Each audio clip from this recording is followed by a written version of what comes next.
ورحمۃ اللہ وبرکاتہ۔ الحمد للہ الذی ابدع الافلاک والارضین والصلاة والسلام علی من کان نبیا وآدم بین الماء والطین وعلى آلہ واصحابہ اجمعین، اما بعد فاعوذ باللہ من الشیطان الرجیم، بسم اللہ الرحمن الرحیم۔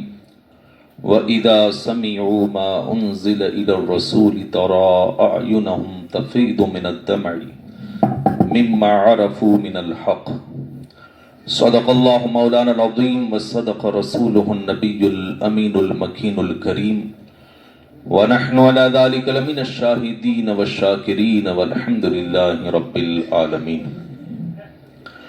آئیے سب سے پہلے ہم سب مل کر اپنے آقا و مولا تاجدار مدینہ، سرور قلب و سینہ، سرور کائنات، فخر موجودات، سیدنا احمد مجتبی محمد مصطفیٰ صلی اللہ تعالی علیہ وسلم کی بارگاہ بکس پناہ میں درود و سلام کا قیمتی ہار پیش کریں اور پڑھیں اللہم صلی علی سیدنا نبینا و مولانا محمد معدن الجود والکرم و آلہ وبارک وسلم۔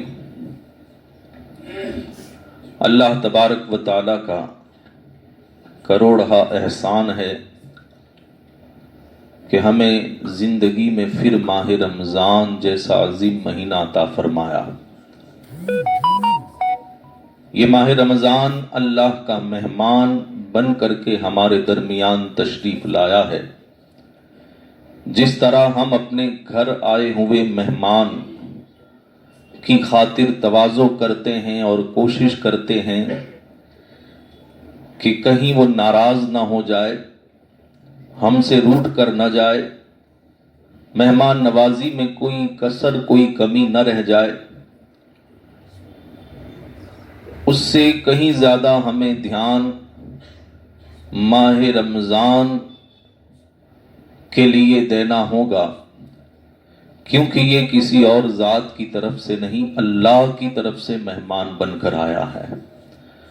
ہمارا مہمان جب آتا ہے اور ہم سے کوئی خطا ہوتی ہے، کوئی کمی رہ جاتی ہے، تو وہ خاندان والوں میں جا کے بیان کرتا ہے، وہ رشتہ داروں میں جا کے بیان کرتا ہے، وہ ہمارے ہی جیسے کچھ لوگوں کے بیچ جا کر کے بیان کرتا ہے کہ اگر ان کے سامنے ہماری یہ باتیں کھل بھی جائیں تو ہمیں کوئی ٹینشن نہیں ہے، کوئی فکر نہیں ہے، وہ ہماری روزی کے مالک نہیں، وہ ہماری صحت کے مالک نہیں، وہ ہماری تندرستی کے مالک نہیں، لیکن ماہ رمضان جس کی طرف سے مہمان بن کر آیا ہے، جب یہ واپس جائے گا تو ہر ایک کے سلوک کو وہ اللہ کی بارگاہ میں بیان کرے گا کہ اللہ فلاں تیرے بندے نے نام لے کر کے کہے گا کہ اس نے بڑا احترام کیا، اس نے بڑی عبادتیں کی، میرا خیال رکھا، روزے رکھے، نمازیں پڑھی، قرآن پاک کی تلاوتیں کی،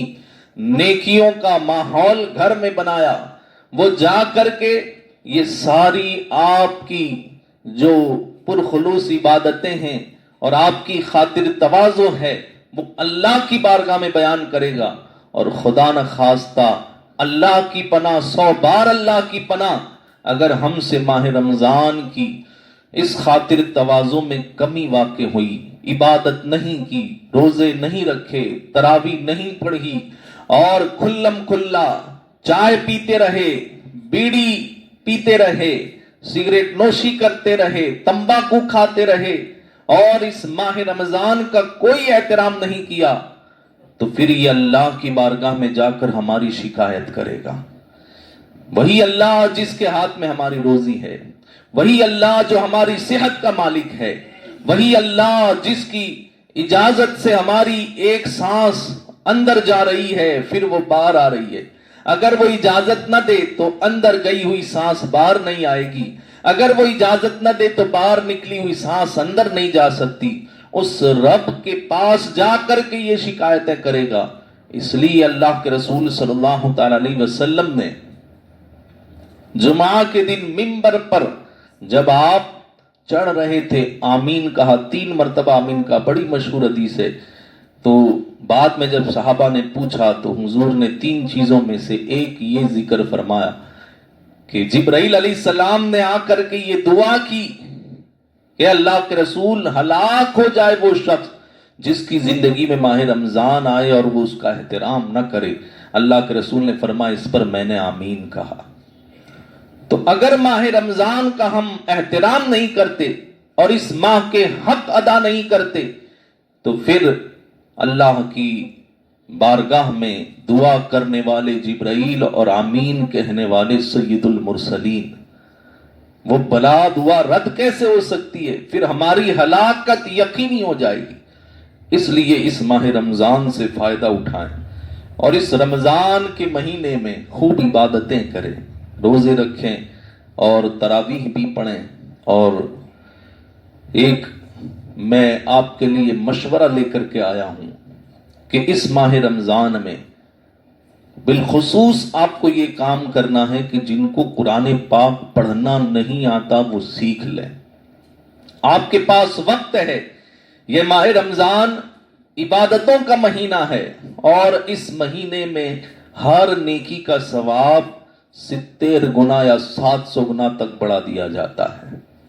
ڈبل سے بھی ڈبل 70 تک یا 700 تک ڈبل ہو جاتا ہے. تو اس لیے اس ماہ رمضان میں جو حضرات قرآن پڑھنا نہیں جانتے وہ سیکھیں، یا جن کو قرآن پڑھنا تو آتا ہے لیکن مخارج نہیں آتے وہ مخارج سیکھیں.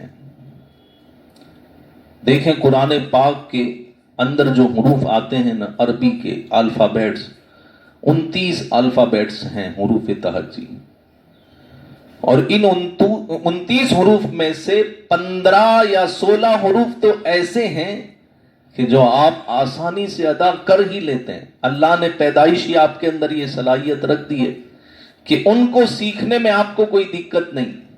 پیدائشی طور پر با کو ادا کرنا کس کو سیکھنا پڑتا ہے؟ واو کو ادا کرنے میں کس کو محنت کرنی پڑتی ہے؟ میم کو ادا کرنے میں کس کو محنت کرنی پڑتی ہے؟ نون کو ادا کرنے میں کس کو محنت کرنی پڑتی ہے؟ تو کتنے حروف ایسے ہیں جن کو ادا کرنے میں آپ کو کسی سے سیکھنے کی ضرورت بھی نہیں رہتی، ان کا مخرج پہلے سے ہی آپ کو معلوم ہے.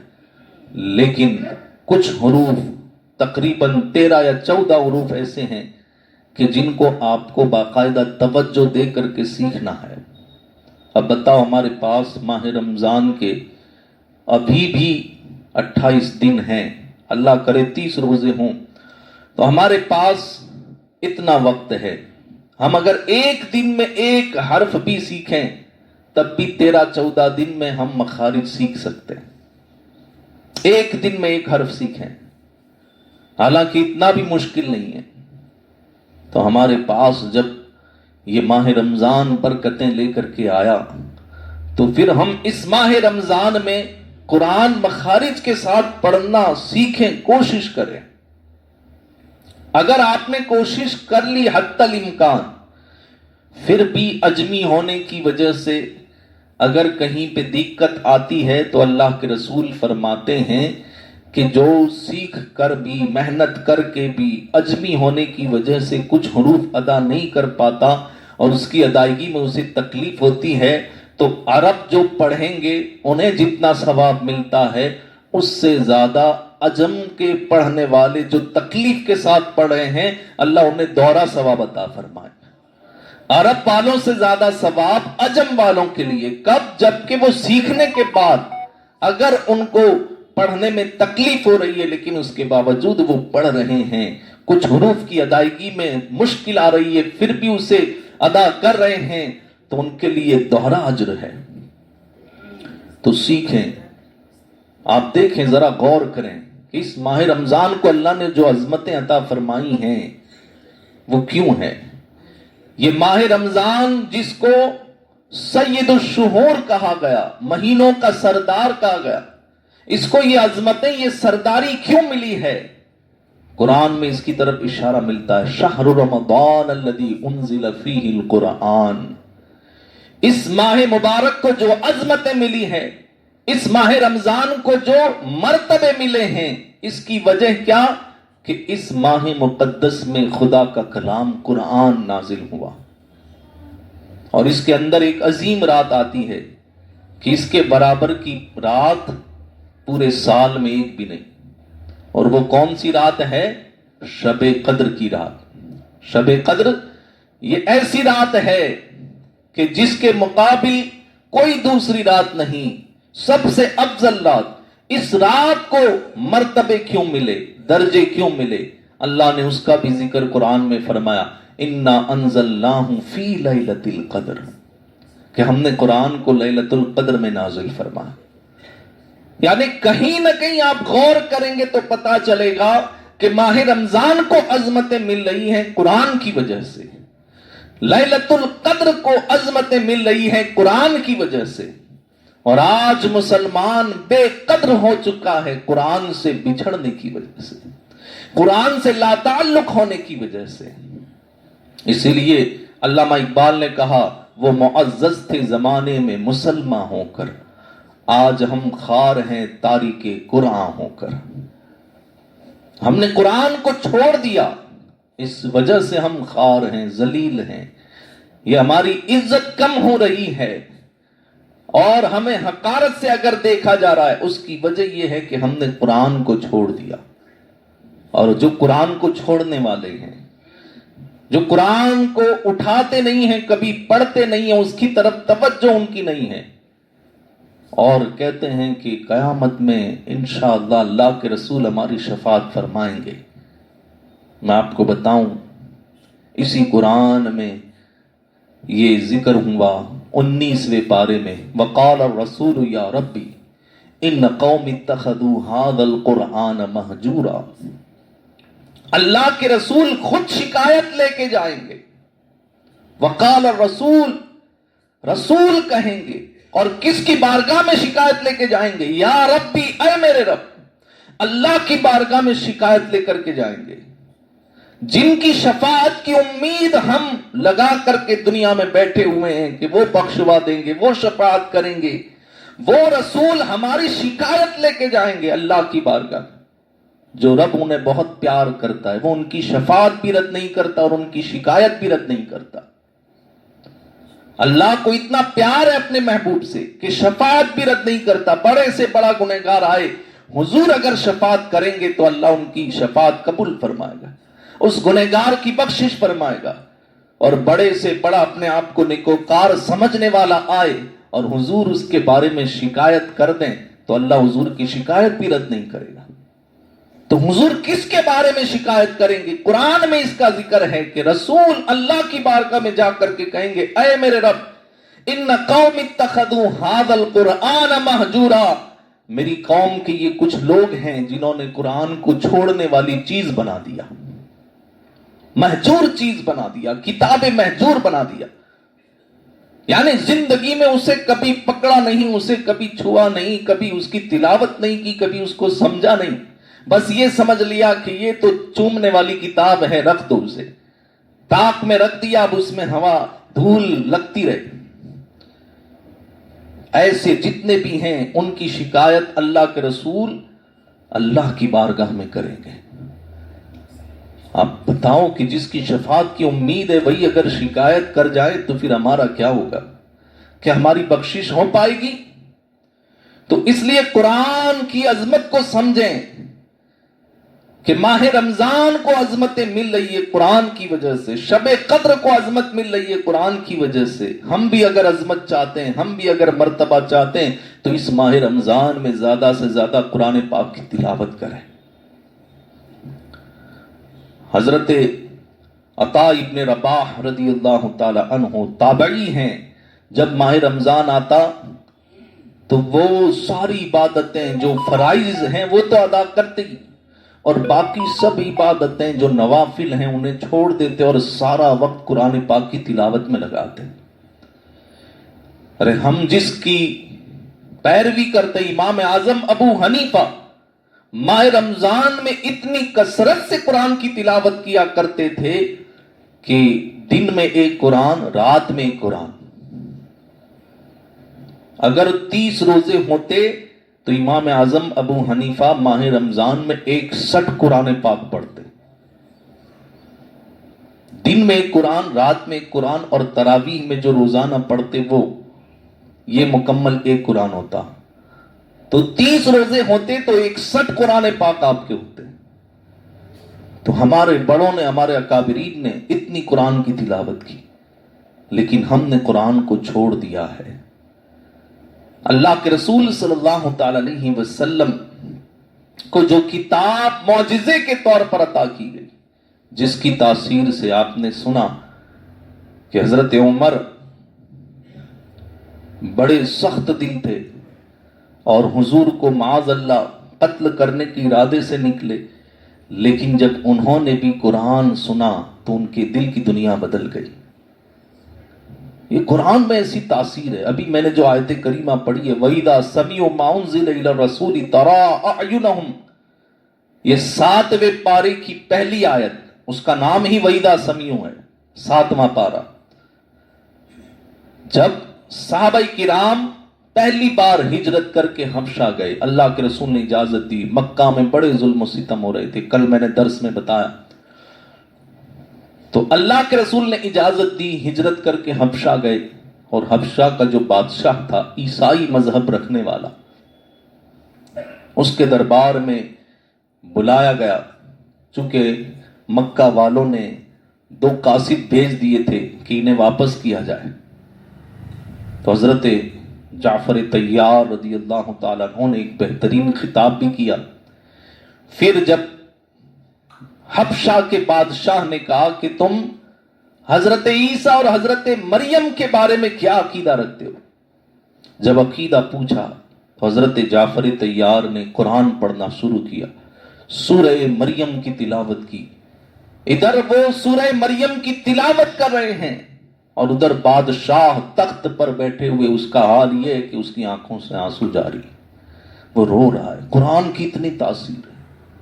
اس نے کہا اب تم یہاں رہو، میں تمہیں پناہ دیتا ہوں، اب تمہارا کوئی دشمن بال بھی باقا نہیں کر سکے گا، تمہیں تمہاری مرضی کے بغیر یہاں سے کوئی نہیں لے جا سکتا. اب تم میری پناہ میں رہو، میری حفاظت میں رہو، میں تمہارا انتظام کروں گا.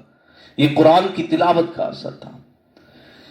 اس نے تھوڑا قرآن سنا، اب اس نے کہا کہ جاؤ ذرا محمد الرسول اللہ صلی اللہ تعالی علیہ وسلم کے پاس جاؤ. حضور اس وقت مکہ میں تھے. اس نے 30 پادریوں کو بھیجا، عیسائی جو عالم تھے ان کو بھیجا. وہ اللہ کے رسول کی بارگاہ میں آئے اور کہا کہ ہمیں حبشہ کے بادشاہ نے بھیجا ہے، آپ کس دین کی تبلیغ کر رہے ہیں؟ آپ پر خدا کا کیا کلام نازل ہوتا ہے؟ آپ ذرا ہمیں بھی پڑھ کر کے سنائیں. اللہ کے رسول صلی اللہ تعالی علیہ وسلم نے انہیں سورہ یاسین کی تلاوت فرما کر سنائے. اب ذرا سوچیں کہ اللہ کا کلام اور سنانے والا وہ کہ جو خود صاحب قرآن، جن پر قرآن نازل ہوا. اللہ کے رسول نے جب سورہ یاسین کی تلاوت فرمائی تو وہ جو 30 پادری آئے تھے ان کی آنکھوں سے آنسو جاری ہو گئے. اور اسی موقع پر یہ آیت نازل ہوئی، وَإِذَا سَمِعُوا مَا أُنزِلَ إِلَى الرَّسُولِ، جب ان پادریوں نے وہ کتاب سنی جو رسول پر نازل کی گئی، تَرَىٰ أَعْيُنَهُمْ تَفِيضُ مِنَ الدَّمْعِ، تو تم دیکھو گے کہ ان کی آنکھیں آنسو بہانے لگی. مِمَّا عَرَفُوا مِنَ الْحَقِّ، یہ اس وجہ سے تھا رونا کہ انہوں نے حق کو پہچان لیا کہ آج تک ہم غلط دین پر تھے، اللہ نے صحیح دین تو یہاں رکھا ہے. ان سب نے کلمہ پڑھا اور مسلمان ہوئے. تو قرآن میں اللہ نے یہ تاثیر رکھی ہے کہ دلوں کی دنیا بدل جاتی. خود اللہ کے رسول صلی اللہ تعالی علیہ وسلم کو قرآن سے اتنا پیار کہ حضور خود تو قرآن کی تلاوت کیا کرتے تھے. میں نے بتایا بھی ہے کہ جب رات میں آپ عبادت کے لیے کھڑے ہوتے تو سورہ بقرہ کی بھی تلاوت کر لیتے، ایک ہی رکعت میں سورہ بقرہ، اور پھر اس کے بعد سورہ آل عمران، پھر سورہ نساء، یعنی 4.5 پارے، 4.25 پارے اللہ کے رسول ایک ہی رکعت میں پڑھ لیتے تھے. پیروں میں سوجن آ جایا کرتی. اتنا حضور کو تلاوت قرآن کا شوق. لیکن صرف پڑھنا نہیں، سننے کا بھی شوق تھا. حضرت عبداللہ ابن مسعود رضی اللہ تعالیٰ عنہ کہتے ہیں کہ حضور نے مجھ سے کہا قرآن پڑھ کر سناؤ. میں نے کہا اللہ کے رسول جن پر قرآن نازل ہوا ان کے سامنے میں قرآن پڑھوں؟ کہا ہاں میں آج سننا چاہتا ہوں. تو حضرت عبداللہ ابن مسعود کہتے ہیں میں نے پڑھنا شروع کیا اور اس آیت پر پہنچا فَكَيْفَ إِذَا جِئْنَا مِنْ كُلِّ أُمَّةٍ بِشَهِيدٍ وَجِئْنَا بِكَ عَلَى هَؤُلَاءِ شَهِيدًا.